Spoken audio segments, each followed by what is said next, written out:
কোনো রকম মশলা ছাড়াই খুব সহজে তৈরি করে নিতে পারেন সকাল কিংবা বিকেলের এই নাস্তাটি। হ্যালো এভরিওয়ান, আসসালামু আলাইকুম। আজ আমি আপনাদের সাথে শেয়ার করছি মজাদার চাপটি। চাপটি তৈরি করতে কি কি লাগছে আপনাদের বলে দিই। এখানে আমি ময়দা নিলাম 1 কাপ পরিমাণ এবং চালের আটা নিলাম 1 কাপের সামান্য একটু কম। এরপর আমি এখানে দিয়ে দিলাম 3টি বড় সাইজের পেঁয়াজ কুচি, দিয়ে দিলাম 1টি রসুন কুচি এবং 6-7টি কাঁচামরিচ কুচি। 1 চিমটি হলুদ দিলাম এবং 1 চামচ পরিমাণ লবণ দিলাম। আপনারা চাইলে শুধু ময়দা অথবা চালের আটা দিয়েও এই কাজটি করতে পারেন। আমি এখানে 2টা আটাই অ্যাড করেছি। এরপর আমি 1 কাপ পরিমাণ পানি দিলাম। ডোটাকে আমি একদম পাতলা করে নিব।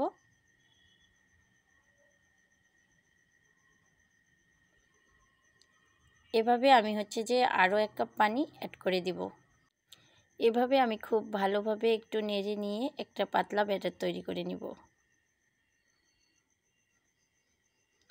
আপনারা চাইলে এখানে চিনি অ্যাড করতে পারেন যারা মিষ্টি খেতে পছন্দ করেন। তো আমি এখানে কোনো চিনি অ্যাড করিনি। আমার পাতলা ব্যাটার তৈরি হয়ে গেছে। এখন আমি চুলোর মধ্যে আসলাম। এখানে আমি 2 টেবিল চামচ পরিমাণ তেল দিলাম। তেলটাকে একটু গরম করে নিয়ে আমি ব্যাটারটা দিয়ে দিব।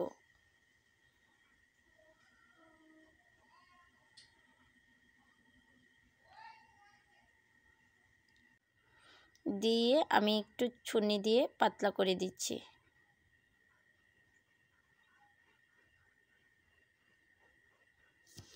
আপনারা চাইলে এভাবেও ভাজতে পারেন। আমি একটু পাতলা করে দিচ্ছি, আমার কাছে পাতলাটা খেতে ভালো লাগে। আপনারা চাইলে মোটা লেয়ারও করতে পারেন। দিয়ে আমি চুলার আঁচটা মিডিয়ামে রেখে খুব ভালোভাবে এটা ভেজে নেব। এই যে দেখতে পাচ্ছেন অনেকটা কালার চলে আসছে। তো আমি আর একটু ভেজে নেব। এভাবে আমি বেশ কয়েকবার উল্টিয়ে দিলাম। আপনারা বুঝতে পারবেন যখন আসলে ভাজা হয়ে যাবে তখন একটু কালারটা চেঞ্জ হয়ে যাবে। তো এই যে আমার হয়ে গেল। এখন আমি আপনাদের কেটে দেখাচ্ছি।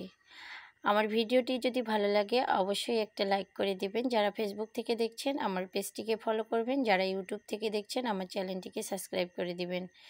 ভিডিওটি দেখার জন্য অসংখ্য ধন্যবাদ।